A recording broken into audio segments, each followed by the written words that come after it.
MD Ashiq বিশ্বাস আপনি লিখেছেন, আমাকে আমার বাবা মা দায়ী রাখতে দেয় না, এখন আমি কি করব? সাদমান সাদিক আপনি লিখেছেন, বারবার ইস্তেখারা করার পরেও ফলাফল বুঝতে পারছি না, এক্ষেত্রে করণীয় কি?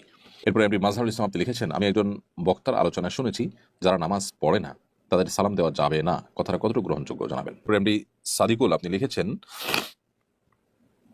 নিজে ড্রাইভিং লাইসেন্স করতে গেলে অনেক সমস্যায় পড়তে হয়, অবস্থা দালাল ধরে ড্রাইভিং লাইসেন্স করা যাবে কিনা দালাল। এরপর এমডি খোকন আপনি লিখেছেন, আমি দুবাই থাকি, অনেক সময় মসজিদের ভেতর জায়গা না পেয়ে বাইরে নামাজ পড়তে হয়, কখনো কখনো মেয়েরা অর্ধলঙ্গ অবস্থায় চোখের সামনে দিয়ে যায়, নামাজরত অবস্থায় নজরে পড়ে যায়, এতে নামাজ হবে কিনা?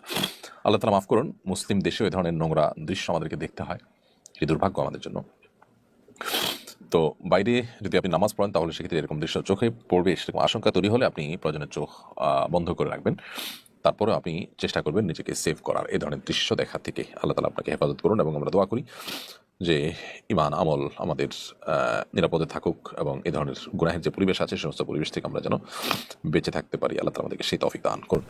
এমডি আশিক বিশ্বাস আপনি লিখেছেন, আমাকে আমার বাবা মা দায়ী রাখতে দেয় না, এখন আমি কি করব? ভাই আশিক, আপনার বাবা মা যদি দায়ী রাখতে নিষেধ করেন তাহলে তাদের সেই নিষেধাজ্ঞা মানাটা আপনার জন্য জরুরি নয়, সেটি মানতে আপনি বাধ্য নন। কারণ বাবা মা যতক্ষণ পর্যন্ত ন্যায়সঙ্গত আদেশ করবে সন্তান ততক্ষণ পর্যন্ত বাবা মা নির্দেশ শুনতে বাধ্য। অন্যায় কোনো নির্দেশ করলে সে নির্দেশ তিনি মানতে বাধ্য নন। দায়ী রাখা যেহেতু ওয়াজিব, একটি ওয়াজিব তরক করতে বাবা মা নির্দেশ করছেন, তাদের সেই নির্দেশ মানতে আপনি বাধ্য নন। সাদমান সাদিক আপনি লিখেছেন, বারবার ইস্তেখারা করার পরেও ফলাফল বুঝতে পারছি না, এক্ষেত্রে করণীয় কি? বারবার ইস্তেখারা করার পরও আপনি ফলাফল কিভাবে বুঝতে পারছেন না, ইস্তেখারার ফলাফলটা কিভাবে আমরা পাবো?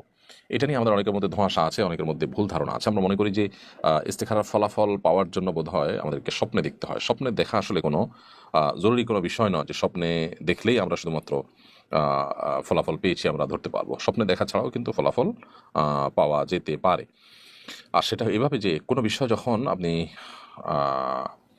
ইস্তেখারা করবেন, সে বিষয়ে ইস্তেখারা মানে হলো আল্লাহ সুবহানাহু ওয়া তাআলার কাছে কল্যাণের দোয়া করা, কল্যাণ প্রার্থনা করা, সেটা আপনি করছেন। সেটা করতে করতে যদি একটা পর্যায়ে কোনো একটা ডিসিশন আপনার নেওয়া হয়ে যায় তাহলে বুঝতে পারেন যে সেটাই আপনার ইস্তেখারার ফসল। আর যদি কোনো ডিসিশন মানে নেগেটিভ ডিসিশনও হয় তাহলে সেক্ষেত্রে সেটা বুঝবেন ইস্তেখারার ফসল। অতএব আপনি আপনার জায়গা থেকে চেষ্টা অব্যাহত রাখবেন ফলাফল আসার, এবং সেটা পজিটিভ হতে পারে, নেগেটিভ হতে পারে, সেটাকে আপনি কোনো অবস্থাতে খারাপ হিসাবে দেখবেন না। কারণ ফলাফল যেটাই আসুক সেটাই মনে করবেন আল্লাহ পক্ষ থেকে কল্যাণকর, যদি আপনি শর্ত মেনে সুন্দরভাবে যথাযথভাবে ইস্তেখারা করে থাকেন। এরপরে এমডি মাজহারুল ইসলাম আপনি লিখেছেন, আমি একজন বক্তার আলোচনায় শুনেছি যারা নামাজ পড়ে না তাদের সালাম দেওয়া যাবে না, কথাটা কতটুকু গ্রহণযোগ্য জানাবেন। না, এটা কোনো গ্রহণযোগ্য কথা নয়।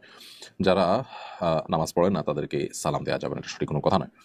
নামাজ না পড়লেও যদি তিনি মুসলমান হয়ে থাকেন আপনি তাকে নামাজ সালাম দিতে পারেন। হ্যাঁ, এটা তাদের মতে সঠিক যাদের মধ্যে নামাজ না পড়লে মানুষ মুসলমান থাকে না। অনেক ওলামা কেরাম সেটি বলেন, যেহেতু মুসলমানই থাকে না সেহেতু তাকে সালাম দেওয়া যাবে না। ওই দৃষ্টিভঙ্গি থেকে এটি ঠিক আছে, এটা তাদের মত। তবে বাংলাদেশের বেশিরভাগ মানুষই যেহেতু হানাফি থট ফলো করেন, হানাফি ওলামা কেরাম এবং অন্যান্য ইমামদের মতে এটি নামাজ তরককারী ব্যক্তি যদি নামাজ তরক করছেন কিন্তু তার মধ্যে অপরাধ বোধ কাজ করে, তিনি নিজেকে মুসলমান হিসাবে দাবি করেন, তাহলে সে ব্যক্তি মুসলমান থাকে বিধায় তাকে সালাম দিবেন। এমডি সাদিকুল আপনি লিখেছেন, নিজে ড্রাইভিং লাইসেন্স করতে গেলে অনেক সমস্যায় পড়তে হয়, অবস্থা দালাল ধরে ড্রাইভিং লাইসেন্স করা যাবে কিনা? দালাল যদি এই জন্য ধরেন যে তিনি আপনাকে কাজগুলো সহযোগিতা করবেন, হেল্প করবেন, কাগজপত্র ঠিক করে দিবেন, ফর্ম ফিল আপটা ঠিক মতো করে দিবেন, যেগুলো হয়তো আপনার জানা নেই কাগজগুলো দেখে নেবেন, যে যেটা হয়তো আপনার নিজে করতে গেলে ভুলভাল হয়ে যেতে পারে। তো সেই হিসাবে তাদেরকে কনসালটেন্ট হিসাবে যদি নিয়োগ দেন এবং তিনি সব করে দিলেন, তার বিনিময়ে তাকে দিলেন, সেটা জায়েজ আছে। কিন্তু অবৈধভাবে কোনো সুবিধা পাওয়ার জন্য তাকে যদি টাকা দেন এবং তিনি যদি ঘুষ ঘাস দিয়ে এটি করে দেন তাহলে সেটা সম্পূর্ণ নাজায়েজ এবং গুনাহ হবে আপনার জন্য।